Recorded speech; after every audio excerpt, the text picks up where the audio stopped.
Brian O'Neill on the Newsmaker Show today with the prestigious Dr. Robert Heineman from the modest and humble Alfred University. Did I get that right? Or was I think you have it backwards. I think Okay. it's the humble and modest Robert Heineman from the prestigious Alfred University. That probably I believe that's would, where I'm from, Alfred University, yes. That probably would go over better at the university halls. Well, perhaps. I'm not sure, but I'm happy to be here on this frosty morning. Good to have you, Dr. Robert Heineman. Thank you. Okay, moving on to a serious issue. Congressman Tom Reed sent out an email on Wednesday night saying that he was going to do town halls about the president's war power request. He did say he was glad that the president asked Congress first. And that goes back to the old complaint about presidents just wanting to go into military action without Congress's permission.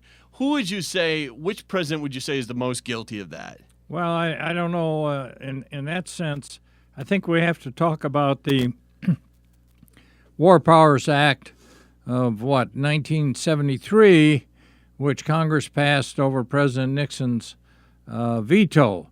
And as our audience may or may not know, the War Powers Act, which is still in effect, holds that the president must notify Congress when he commits American troops to combat. And it doesn't say he has to ask for their permission, but he has to notify them. And he has 60 days to get their permission. If he does not get congressional permission within those 60 days, then he has another 30 days to withdraw them. Now, most presidents think that that's an unconstitutional encroachment on their power. But the fact is, the Constitution specifically gives Congress the power to declare war. And it seems to me that's a reasonable offshoot of that, whether you agree with the approach or not. So it is interesting, I think, that President Obama has reached out to Congress here and basically is trying to act within the framework basically set out by the War Powers Act. And the question, I think, is, and I'm certain Congressman Reed will be getting some sense of this, is how far do you want to go in giving the president the power to act? If you look at the Gulf of Tonkin resolution, which was way back in 1964, I believe, President Johnson was given all powers necessary to stop communist aggression in Southeast Asia. I mean, it was a huge grant of power to President Johnson. The War Powers Act, I think, is an attempt to draw that back a little bit, and of course there have been authorizations since then, 2002 and thereabouts, in terms of committing troops to Iraq and Afghanistan. So this proposal by the president is highly nuanced, I think you would have to say. A question of no more than 3 years, which of course it could be renewed, a question of where he's going to be committing troops, but it does leave open, I think, the ability to fight Al-Qaeda and ISIS pretty much wherever they need to be fought. But in terms of Iraq and Syria, it's fairly limited in terms of what it's asking for troops. But I think it is interesting the president is actually stepping in there now and saying, look, we're going to have to put some military force in here, and I want authorization to do that. I think one of the problems with the president's asking for authorization is that nobody is quite sure what he wants to do. And we're not quite sure if he knows what he wants to do. So we have a lot of developments busting out all over, frankly, and the idea of a Obama foreign policy, any kind of defined form, is make-believe. On the other hand, it does seem pretty clear across the board that he is really reluctant to put in American ground troops in a lot of these places. And I guess KPD, that would be Kevin Patrick Dorn. Yeah, I know him. And I would pretty much agree that if you're going to put in troops, you better have a pretty good idea what you're using them for. And right now, the thing is so fluid that I don't know what you'd accomplish with. You'd have to have very heavy military commitment. Now, there are some developments. Obviously, the situation in Yemen is very important. The rebels in Yemen have overthrown the government, and we, of course, have been given support to the Yemen government, but they're out. And we've closed our embassies. The French and British have closed their embassies, and they're basically pulling out. Now, I assume there's been some negotiation there.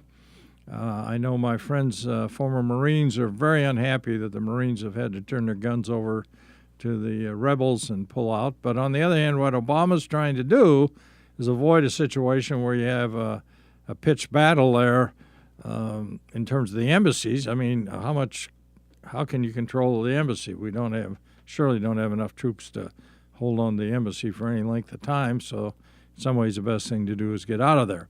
But what's interesting in the bigger picture is these rebels are backed by the Iranians. And so you have the Iranians to the south of Saudi Arabia now, and they certainly are no friends of the Saudis. The Saudis are Sunni, the Iranians are Shiite. Plus you have the Iranians tied into Hezbollah in the north in Lebanon, who are right on the border of Israel. So you can see the Iranians moving in some of these areas fairly effectively. Now, this, from our perspective, frankly, the Iranians don't have any more use for ISIS than we do. So in that sense, it's an offsetting to these, as Bill O'Reilly would say, these savages, and he's not far off on that at all, running loose there in Syria and Iraq. But so I think President Obama's approach is he wants the ability, and of course he is infatuated with our technology, our use of drones and missiles, and our special operations forces, which of course really are quite remarkable in terms of their ability to wreak havoc. So I think, and if you look at the broader picture, the military today has been reduced tremendously, and I don't think Americans are really aware of how far our military, I think it's down to 600,000 or maybe less now, military personnel. So we clearly don't have the capability to be fighting 2 or 3 or military actions around the world. But I think he thinks that our special ops and our technology are sufficient, really, to protect us and create a lot of damage on our enemies. And basically, I think he's hoping that the Egyptians and the Kurds and some of these other groups come into play to do the dirty work. Dr. Heineman, I could be wrong, but it sounds like on foreign policy you're not entirely opposed to what Obama's doing. No. I think I don't think we know what he's doing.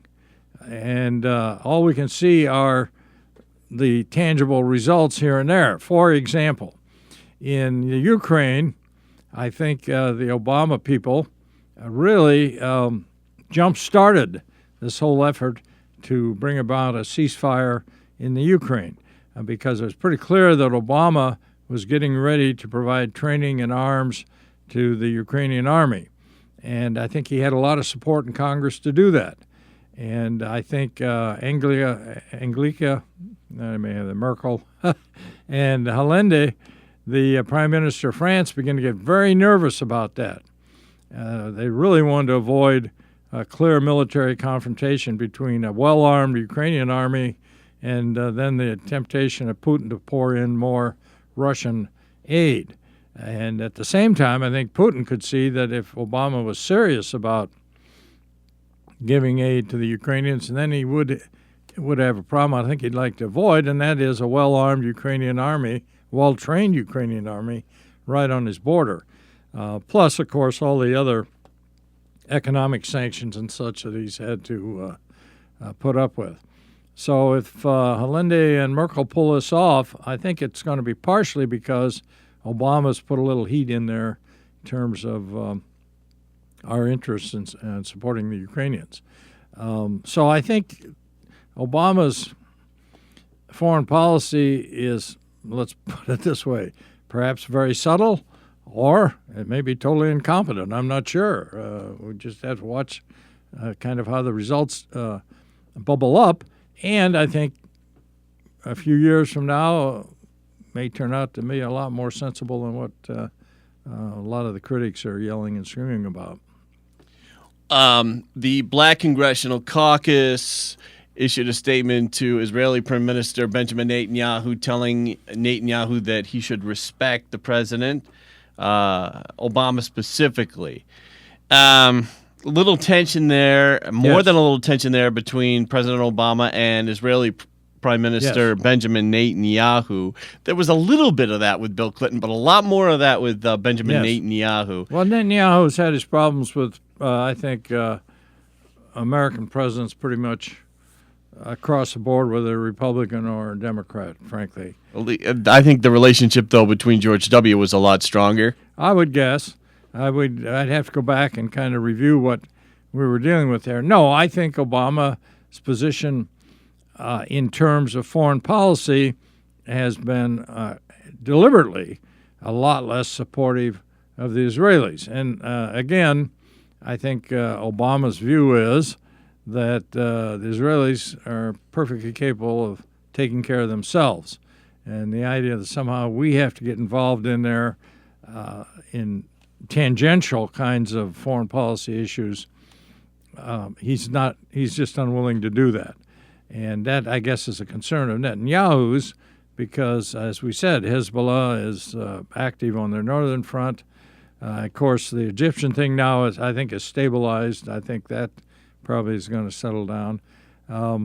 So what Netanyahu is concerned about, I guess, is that he wants to show the Iranians that basically the United States is going to continue to back Israel. That's one of the problems with Obama's what appears to be kind of vacuous foreign policy is the Iranians look at it, and of course Obama has been talking to the Iranians on a pretty regular basis. Some are very critical of Obama from the right, saying that Obama is more sympathetic to Iran than he is Netanyahu. Yeah, I think Obama's position is that Iran is not going to go away. They've been there for thousands of years, and they are a fairly stable, powerful entity in the Middle East. They and Turkey are pretty solid in terms of nationhood and national identity. You throw the Israelis in, now you've got three countries that are fairly stable, fairly powerful. The Egyptians, of course, been there for a long, long time, but their stability and their ability to do anything very effective, I think, is a lot dicier than the other three. So the point is, you tend to see Obama leaning or reaching out to the Iranians more effectively than perhaps past presidents, certainly past presidents. This worries Netanyahu. Will this continue with future presidencies if they're Democrat presidents? I think it'll continue whether Democrat or Republican. Oh, absolutely. I think when you're talking about what we call a realist approach to foreign policy, you have to look at the interests involved, and frankly, to get the Iranians working with us more cooperatively, I think would be a real plus. And again, I don't see the Iranians as some sort of imperialist operation over there, but they do want to expand their influence, and so there's somebody I think we have to work with. I mean, they're there; they're not going to go away. You mentioned Vladimir Putin about 5 minutes ago here in our talk. I may have done that. Yes, and you were talking about Russia and Ukraine. Your thoughts on Putin and his relationship with Obama? I don't know. That's an interesting question in the sense that we really don't have a good sense of how they get along. We know that Netanyahu and Obama do not get along well at all, and they're not going to get along any better here in the near future. And again, in these kinds of situations, you got to understand that the people around Obama they play a very important role in determining Obama's approach to things, and in some ways it's a little scary that people like Susan Rice and Valerie Jarrett are deciding military issues. Frankly, that's pretty scary. Although I think Obama does have the ability to step in. But the point on Putin is we're really not clear in terms of what kind of conversations they have had and such, and Putin's made some statements about the United States that indicate he has no idea what this country is about or what's going on over here. I think Putin's view, and this is just a guess, is that Obama can be taken, can be had, and he's working pretty seriously on doing that in the Ukraine. He's already taken Crimea. Of course, we're concerned he's going to move into the Baltic states.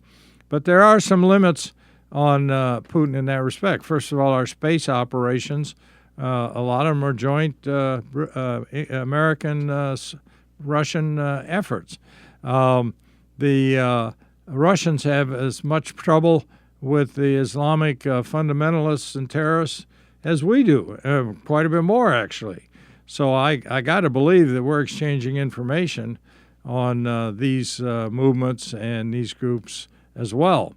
So Putin, I think, there's only so much he can do, but the level of respect he has from Obama, I would guess, is pretty low. Yeah. Dr. Heineman, when you came in this morning and I said anything big on your mind this morning, and you did say you wanted to talk about Hillary. Yes, we want to. Where is Hillary? And I think that what is going on there, because the polls are showing that Hillary is slipping a bit, right? There are Elizabeth Warren fans out there, apparently. Yes. And so the question is she going to be able to keep a low profile here and let somebody like... There are a lot of really gung-ho liberals out there, Sefer Teachout, for example, and others. Right. They're outspoken. They're pretty creditable candidates. So there's a whole area, and somehow Hillary has to encompass those, and I'm not certain she can do that anymore. But I think the one thing, and the whole thing is pretty disgusting, really. Disgusting would be the word, Brian. The Clintons have set up this huge foundation to go help people in developing areas, primarily Africa, and provide disease control and help of this sort. They've got Bill Gates, they got Warren Buffett, they got all these other multi-billionaires working with them on this foundation. And now, last week, guess what? Mr. Cheng, who has been a vice president or high-level, I think a vice president of the foundation, has left the foundation to become a key operator in the Hillary Clinton campaign. Interesting. Well, what he's going to do is take the contacts with these multi-billionaires and milk that for funding for the Clinton campaign. That's what that whole thing is set up for, and it is really quite crafty. It's crafty, Brian. Hillary is crafty, Dr. Well, Bob. I think it was Bill's idea, frankly, but I don't want to get everybody on my case. You think now she is more of a out-in-front type politician as opposed to the behind-the-scenes person she was when Bill was in the White House? Yes, and I'm not certain she's as good at that, frankly. I think once you get her out in the open, she doesn't operate nearly as well as she does behind the scenes. Whereas Bill can take any situation, any group of lemons, and turn them into lemonade. Hillary can't do that. And so that's a real problem she has in terms of getting out there and trying to be something to everyone. She can't do that, and that's going to hurt her. But she certainly is. Every sign we have is she's building a huge campaign organization and hooking into big amounts of money. So all the indications are that she thinks she's going to be the candidate. And I think there are a lot of people that would rather she not be the candidate. And so I guess right now the question is, where is she? And I assume what we're looking at is she's trying to distance herself from the Obama people as far as she can. But the economy is beginning to improve. I'm not certain about foreign affairs. We don't know what direction a lot of these things are going to go. But some of the stuff she bears responsibility for, and I think she's not ready to come out and try to defend some of the things that are going on or that she had to do with. We've been talking with Alfred University, professor of political science, Dr. Robert Heineman. I want to thank you very much for coming in this cold, icy kind of day. Yes. Well, I appreciate the opportunity. It's been a warm discussion. Dr. Heineman, one final question. Yeah. Gulf of Tonkin, was that a real thing? Presidents know a lot more than anybody else. And the point is, when Johnson sent those ships up there, I think he had a pretty good idea they were going to be fired on. Hey, LBJ. Please, please.